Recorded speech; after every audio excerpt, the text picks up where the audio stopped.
inside the most horrific slavery breeding farms of cotton plantations. Journey back to a time when America grappled with the evils of slavery, a moral battle that would tear the nation apart. Discover the stories of those who fought for freedom and those who profited from oppression. The origins of slavery in America. Starting in the late 1400s, a cruel system called the transatlantic slave trade emerged.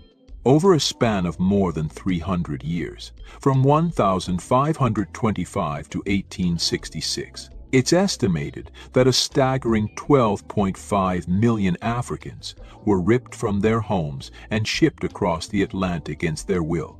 Tragically, only about 10.7 million survived the brutal journey. The early 1600s marked a grim turning point in North America, a time when the seeds of sorrow were sown with the arrival of the first enslaved Africans. This tragic event cast a long and dark shadow, forever staining the history of the continent. In 1619, a ship carrying around 20 enslaved Africans arrived at Point Comfort, Virginia. It seemed like a small event at the time, a mere footnote in the grand narrative of history. But this arrival, this forced disembarkation onto foreign soil, was a pivotal moment, a turning point that would set the stage for centuries of systematic enslavement in the American colonies. The brilliant Ghanaian scholar Abina Busha, a powerful voice for justice and equality, recognized the profound significance of this moment. She wrote, "The story of the African in the Americas begins with a river of tears and a trail of blood." These words, etched with pain and truth, capture the essence of the African experience in the New World, a story of unimaginable suffering, resilience, and an enduring struggle for freedom. But why did this happen? What drove European colonists to embrace such a cruel and inhumane system? The answer, in large part, lies in economics. The colonies held the promise of vast agricultural wealth, but cultivating labor-intensive crops like tobacco, cotton, and sugar required a large and readily available workforce. Initially, colonists relied on indentured servants from Europe, people who agreed to work for a set period in exchange for passage to the New World. But this system proved insufficient to meet the growing demand for labor. And so, driven by greed and a callous disregard for human life, plantation owners turned to the enslavement of Africans, seeing them not as human beings with rights and dreams, but as commodities to be bought, sold, and exploited for profit. The expansion and entrenchment of slavery. In the early 1700s, the institution of slavery in America took a sinister turn, its grip on the land and its people tightening like a vise. In 1705, Virginia, a colony founded on the ideals of freedom and opportunity, passed a law that would forever stain its history. A law that made slaves perpetually enslaved, solidifying the concept of chattel slavery, where human beings were legally treated as mere property. This chilling legal maneuver was driven by two powerful forces: the insatiable demand for cheap labor to fuel the growing colonial economy, and the deep-seated fear and desire to control the burgeoning African population. As the number of enslaved Africans grew, so too did the anxieties of the white colonists, who sought to create a system that would ensure their dominance and maintain the profitability of their plantations. Even some of the founding fathers, those who championed liberty and self-governance, recognized the hypocrisy at the heart of this system. In 1773, Benjamin Franklin, a man known for his wisdom and intellect, penned a letter lamenting the moral contradictions of the British Empire. He pointed out the absurdity of Britain priding itself on freeing enslaved people who landed on its shores, while simultaneously allowing its merchants to profit handsomely from the very trade that had enslaved them in the first place. The roots of this deeply flawed system could be traced back to 1619, when the first slave farm in North America was established in Jamestown, Virginia. What began as a small-scale enterprise would, by the late 17th century, become deeply entrenched in the social and economic fabric of the southern colonies. The invention of the cotton gin in 1793 by Eli Whitney revolutionized the cotton industry, transforming the South into a vast cotton kingdom. This technological advancement, while seemingly beneficial, had a devastating consequence. It dramatically increased the demand for enslaved labor, as plantation owners rushed to expand their cotton acreage and reap the profits of this booming market. South Carolina, in particular, saw its enslaved population explode, fueled by the insatiable appetite for raw cotton from textile mills in the North and across the Atlantic in Britain. The lives of millions of African Americans were now inextricably linked to the production of this white gold, their bodies and spirits sacrificed on the altar of economic greed. By the early 1800s, the moral debate over slavery could no longer be ignored. Abolitionist William Lloyd Garrison, a fiery voice for freedom, declared in 1831, "We are going to decide whether the slaveholding, soul-driving system shall be continued." The nation stood at a crossroads, forced to confront the fundamental question of whether a society founded on the principles of liberty and equality could continue to tolerate the brutal institution of slavery. As the 19th century progressed, slave farms spread like a malignant growth across the South, concentrated along the fertile coastal areas and the banks of the Mississippi River. The 1860 census painted a stark and disturbing picture: nearly 4 million enslaved people, the vast majority toiling on plantations, their lives and labor fueling the wealth and prosperity of a nation built on their suffering. Shadows of the plantation, the harrowing reality of enslaved life. As the sun peeked over the horizon, casting its golden rays across the vast fields of the American South, enslaved people were already at work. Their lives were a relentless cycle of toil, suffering, and the ever-present threat of violence. Their very existence was defined by the shadows of the plantation, a world where their humanity was denied and their bodies and spirits were broken under the yoke of slavery. Henry Bibb, a former slave who tasted the bitter fruit of freedom, wrote, "I was a slave, a prisoner for life. I could possess nothing but what must belong to my keeper." These words capture the essence of their dehumanized status. They were not seen as individuals with rights and dreams, but as mere possessions, tools to be used and discarded at the whim of their enslavers. Their living conditions were abysmal, a stark contrast to the opulent mansions of the plantation owners. Families were crammed into tiny, dilapidated cabins, often with dirt floors and leaky roofs. At Magnolia Plantation in South Carolina, some cabins housed as many as 10 people in a space barely larger than a modern-day bathroom. Privacy was a luxury they could not afford, their lives constantly exposed to the gaze of others. Frederick Douglass, in his powerful autobiography, described similar conditions where enslaved people were forced to live in cramped and unsanitary quarters, their dignity stripped away.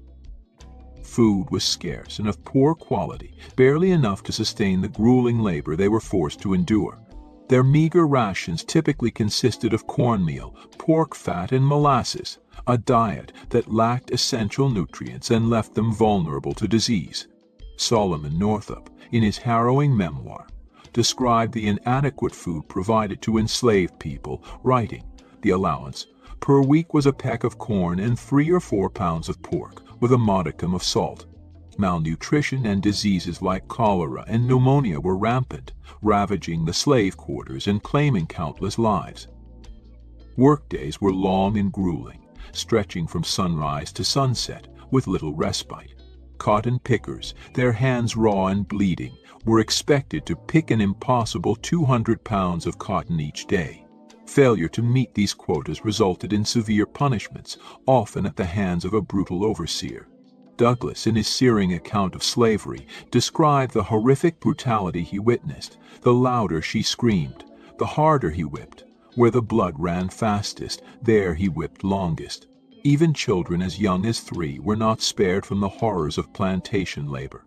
They were forced to carry water, tend to livestock, or babysit younger children, their childhood innocence stolen from them. Moses Roper, an escaped slave, wrote in 1852, I have often seen the overseer beat my mother when she was in travail, a chilling testament to the depths of cruelty inflicted upon enslaved people. Medical care was virtually non-existent. When enslaved people fell ill, they were often left to suffer and die without any form of treatment. J. Marion Sims, a doctor whose legacy is now stained by his unethical practices, performed horrific experiments on enslaved women without anesthesia, using their bodies as research subjects without their consent. The average life expectancy for an enslaved person in 1850 was a mere 21.4 years, a stark reminder of the toll that slavery took on their physical and mental well-being. The psychological impact of slavery was profound and devastating. Families were routinely separated, children sold away from their parents like livestock, leaving behind a trail of heartbreak and despair. The story of Celia, a slave who was her owner in self-defense against his habitual advances, illustrates the horrific mistreatment and vulnerability of enslaved women. William Wells Brown, a former slave who found refuge in the North, wrote, "Slavery has fixed a deep gulf, a dark abyss, a chasm of pain and suffering that separated enslaved people from the rest of humanity." What aspect of enslaved life on cotton plantations shocked or surprised you the most? Sparks of defiance, resistance, and rebellion. Even in the darkest depths of slavery, the human spirit refused to be extinguished.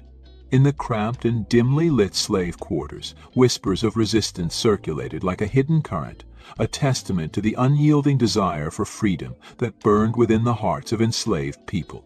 They fought back against their oppressors in countless ways, both subtle and overt, demonstrating their courage and resilience in the face of unimaginable adversity.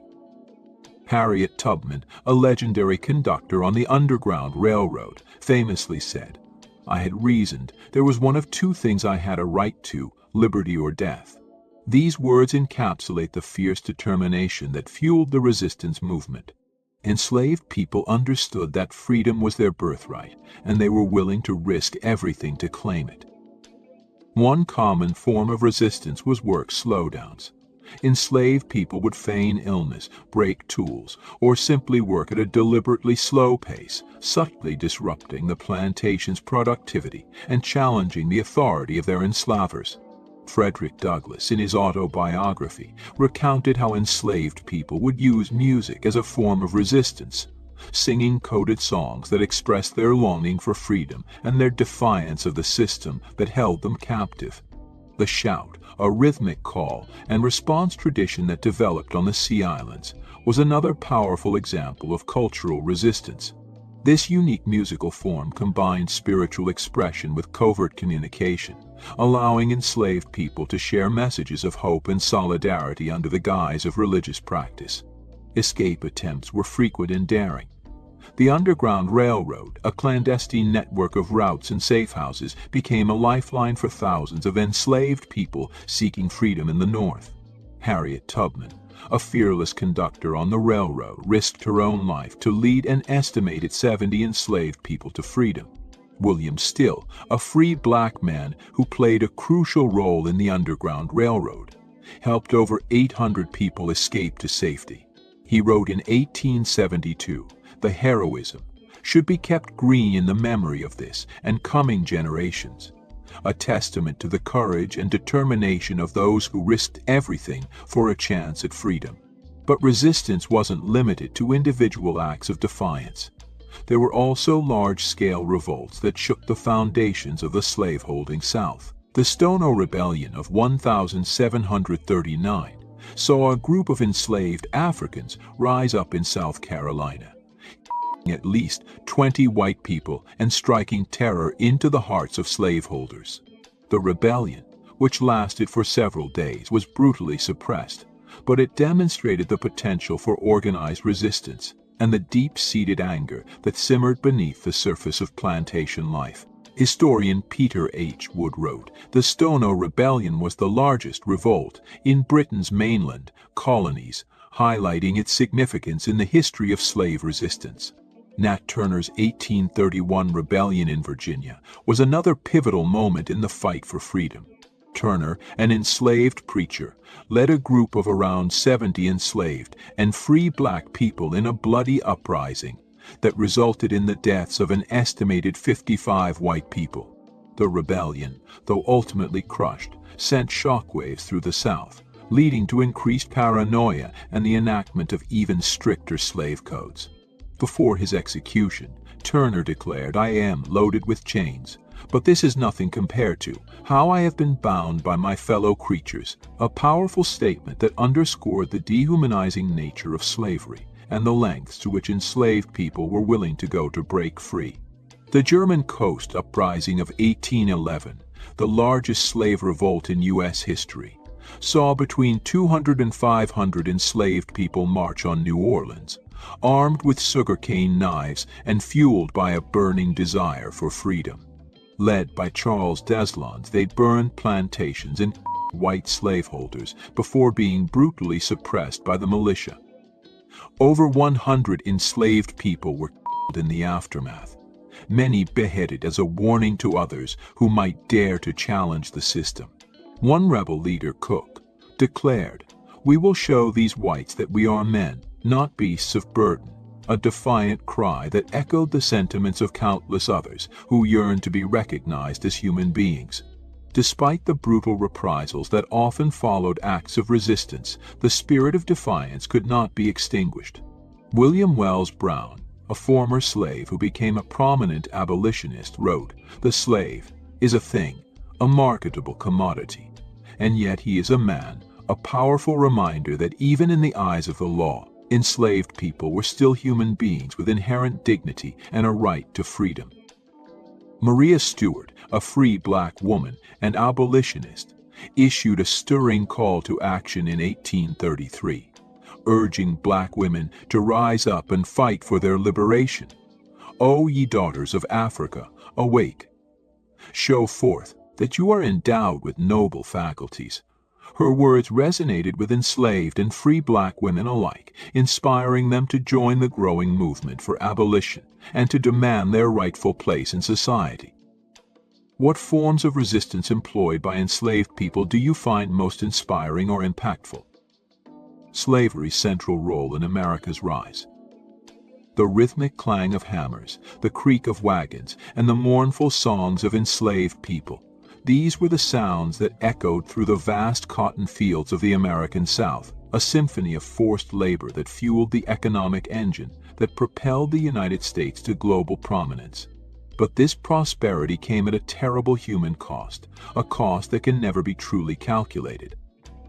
Frederick Douglass, a former slave who became a powerful voice for abolition, wrote with searing clarity about the dehumanizing nature of slavery. The slaveholding regime regards the slave as a thing, a commodity.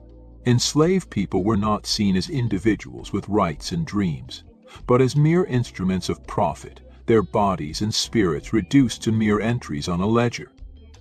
This dehumanization was enshrined in law, as evidenced by the 1705 Virginia Slave Code, which stripped enslaved people of their basic human rights and codified their status as property. The economic importance of slave labor, particularly in the South, cannot be overstated. By 1860, enslaved people represented 13% of the U.S. population, forming the backbone of the plantation system that dominated the Southern economy. Their value was estimated at a staggering $3.5 billion, the equivalent of nearly $10 trillion today. Historian Walter Johnson aptly notes, slavery was not just a labor system. It was the nation's largest financial asset, a stark reminder that the institution of slavery was deeply intertwined with the very fabric of the American economy. The 1860 census revealed a shocking truth. The South's enslaved population was more valuable than all of its railroads, factories, and banks combined. The profits derived from slave labor permeated every aspect of the American economy. Cotton, picked by the calloused hands of enslaved people, was shipped to northern textile mills, where it was transformed into cloth and then exported around the world. By 1850, cotton accounted for over half of all U.S. exports, making it the nation's most valuable commodity. Senator James Henry Hammond of South Carolina, a staunch defender of slavery, declared in 1858, "Cotton is king, and no power dares to make war upon it," a statement that reflected the South's unwavering belief in the economic and political power of its slave-based economy. Economist James DeBow, another proponent of slavery, wrote, "The cotton crop is the wonder of the age," a sentiment that captured the awe and fascination with which the world viewed the South's seemingly limitless capacity to produce this valuable commodity. But the profits from slavery didn't stay in the South. They flowed northward, fueling the growth of industries and financial institutions in the North. New England's textile mills, for example, were heavily dependent on Southern cotton, creating a complex and intertwined economic relationship between the two regions. Historian Eric Fauner notes, the slave economy had ripple effects, with plenty of merchants profiting from the slave trade, highlighting the widespread complicity in the system of slavery. William Lloyd Garrison, a fiery abolitionist, recognized this complicity and condemned it in no uncertain terms. "Every man who eats the bread of slavery is a man-stealer." He understood that the economic benefits of slavery extended far beyond the plantation owners, and that many Northerners, through their consumption of slave-produced goods and their investments in businesses that profited from slavery, were indirectly supporting this brutal system. Slavery's economic reach extended far beyond the borders of the United States.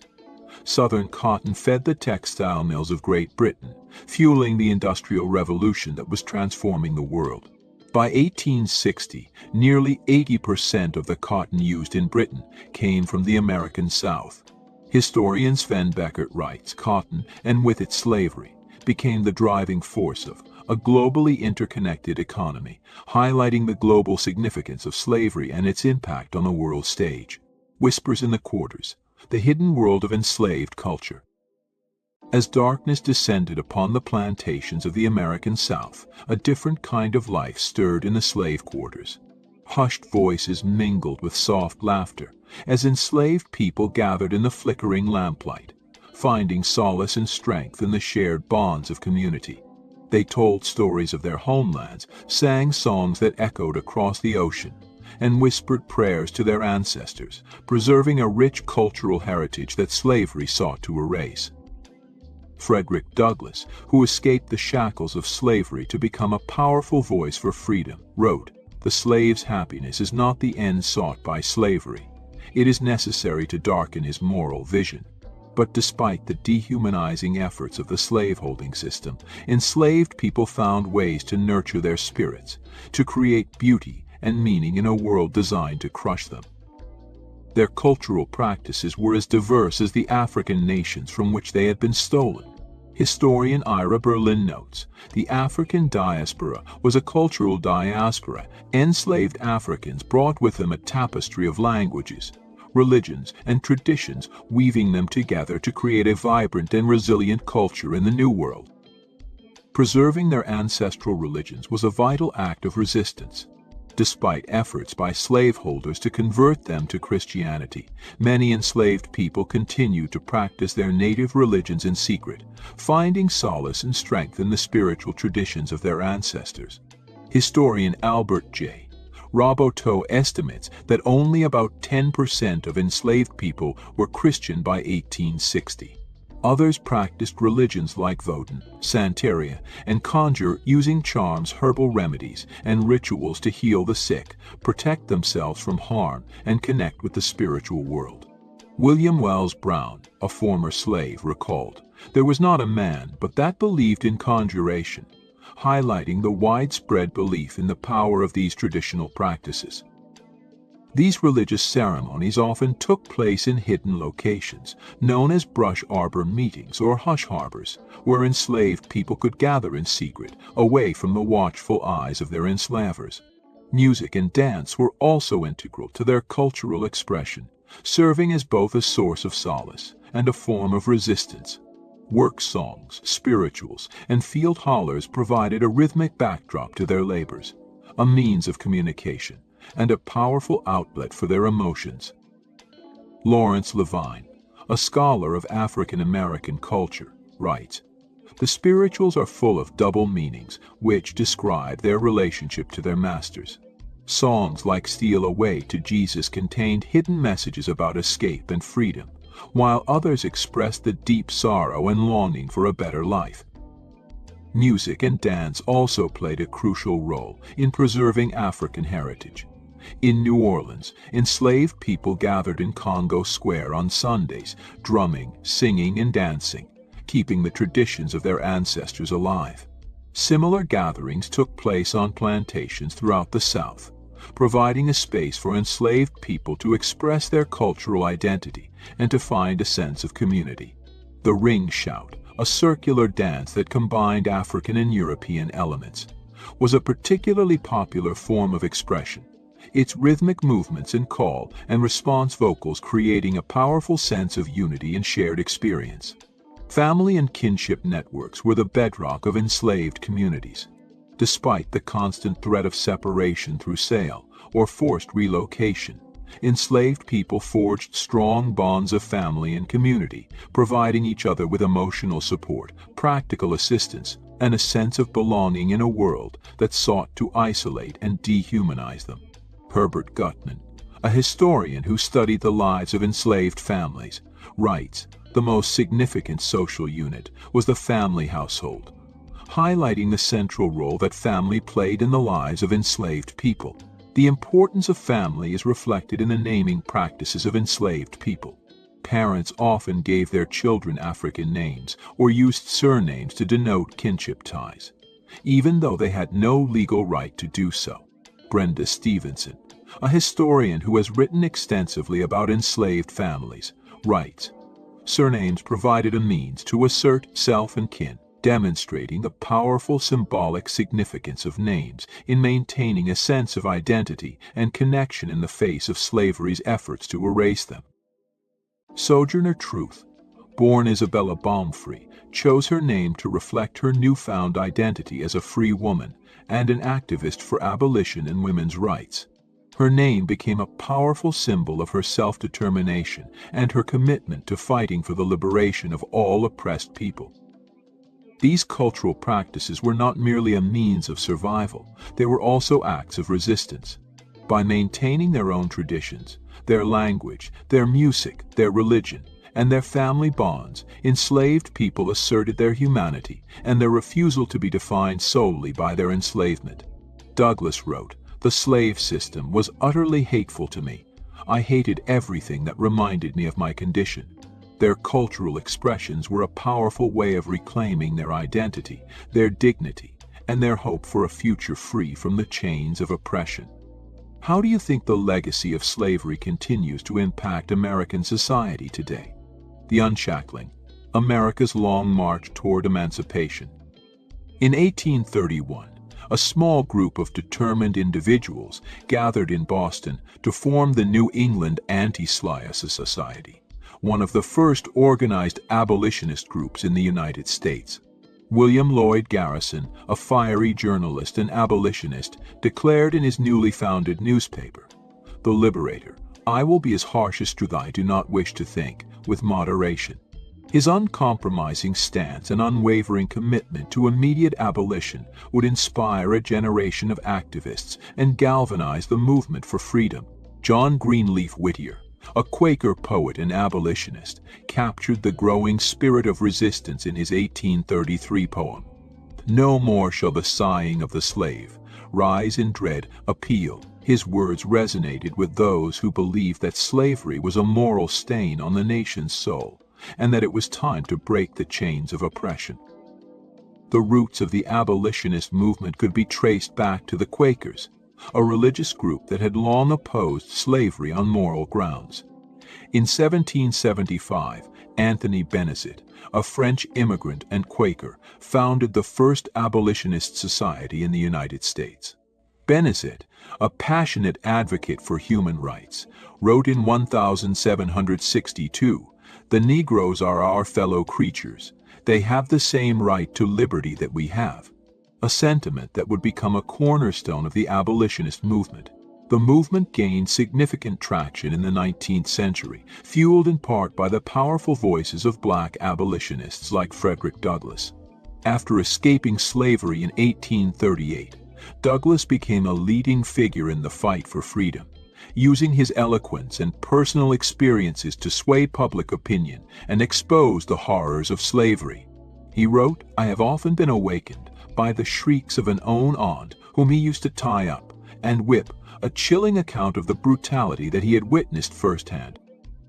The abolitionists faced immense obstacles, including the entrenched political power of the slaveholding states and the deep-seated racism that permeated American society. Even some of the founding fathers, who had expressed concerns about the institution of slavery, ultimately failed to dismantle it. Thomas Jefferson, for example, wrote in 1785, "The whole commerce is a perpetual exercise of the most boisterous passions, acknowledging the moral depravity of the slave trade." But the invention of the cotton gin in 1793 had made slavery immensely profitable, and the economic interests of the South became intertwined with the institution's survival. Southern resistance to abolition was fierce and unwavering. However, the Nat Turner Rebellion of 1831, a bloody uprising led by an enslaved preacher named Nat Turner, galvanized the abolitionist movement and sent shockwaves through the South. Turner's rebellion, which resulted in the deaths of over 50 white people, exposed the simmering anger and desperation of enslaved people and shattered the illusion of a docile and contented slave population. Thomas R. Gray, Turner's lawyer, wrote, "He is a complete fanatic, or plays his part most admirably," a statement that reflected the fear and incomprehension with which many white Southerners viewed the rebellion. The abolitionist movement gained momentum through the tireless work of figures like Frederick Douglass, Sojourner Truth, and Harriet Tubman. Sojourner Truth, a former slave who became a powerful advocate for both abolition and women's rights, famously challenged the prevailing notions of gender and race in her 1851 speech. "That man over there says, 'Nobody ever helps me, and ain't I a woman?'" Her words resonated with audiences across the nation, highlighting the hypocrisy of a society that denied basic human rights to both enslaved people and women. The passage of the Fugitive Slave Act in 1850 further inflamed tensions between the North and the South. This law, which required Northerners to assist in the capture and return of runaway slaves, outraged many in the North, who saw it as a betrayal of their moral principles and an affront to their personal liberty. Harriet Beecher Stowe's Uncle Tom's Cabin, published in 1852, became a literary sensation, further turning public opinion against slavery by humanizing enslaved people and exposing the brutality of the system. Stowe wrote, "The law of God cannot be repealed by any human enactment," a powerful statement that challenged the legitimacy of laws that sanctioned slavery. Sectional tensions continued to escalate throughout the 1850s. The Kansas-Nebraska Act of 1854, which allowed territories to decide for themselves whether to allow slavery, led to Bleeding Kansas as pro- and anti-slavery forces clashed violently. This escalating conflict, coupled with the ongoing debate over slavery's expansion, fueled the rise of the anti-slavery Republican Party.